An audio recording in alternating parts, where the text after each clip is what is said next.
ada 5 benda yang korang kena belajar balik lepas bawa Volvo EX30. Nombor 1, nak buka pintu hanya perlu tarik saja. Tak perlu nak tekan-tekan sampai terkeluar tombol pintu baru boleh tarik. Sekarang ni tarik aja.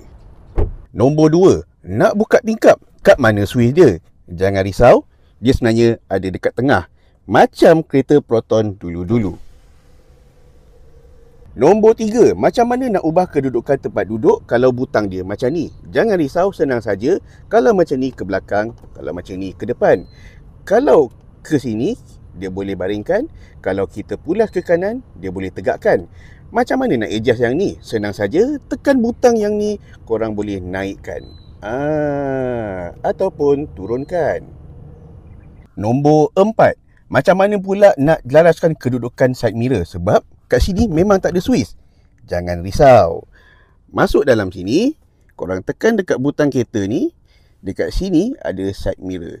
Dekat sini korang boleh adjust kedudukan side mirror ikut kesukaan. Nombor 5, macam mana pula nak buka glove box? Senang saja, cari ikon glove box, korang tekan ni dan dia akan buka pada bahagian tengah. Bukan kat sebelah kiri, tapi dekat bahagian tengah.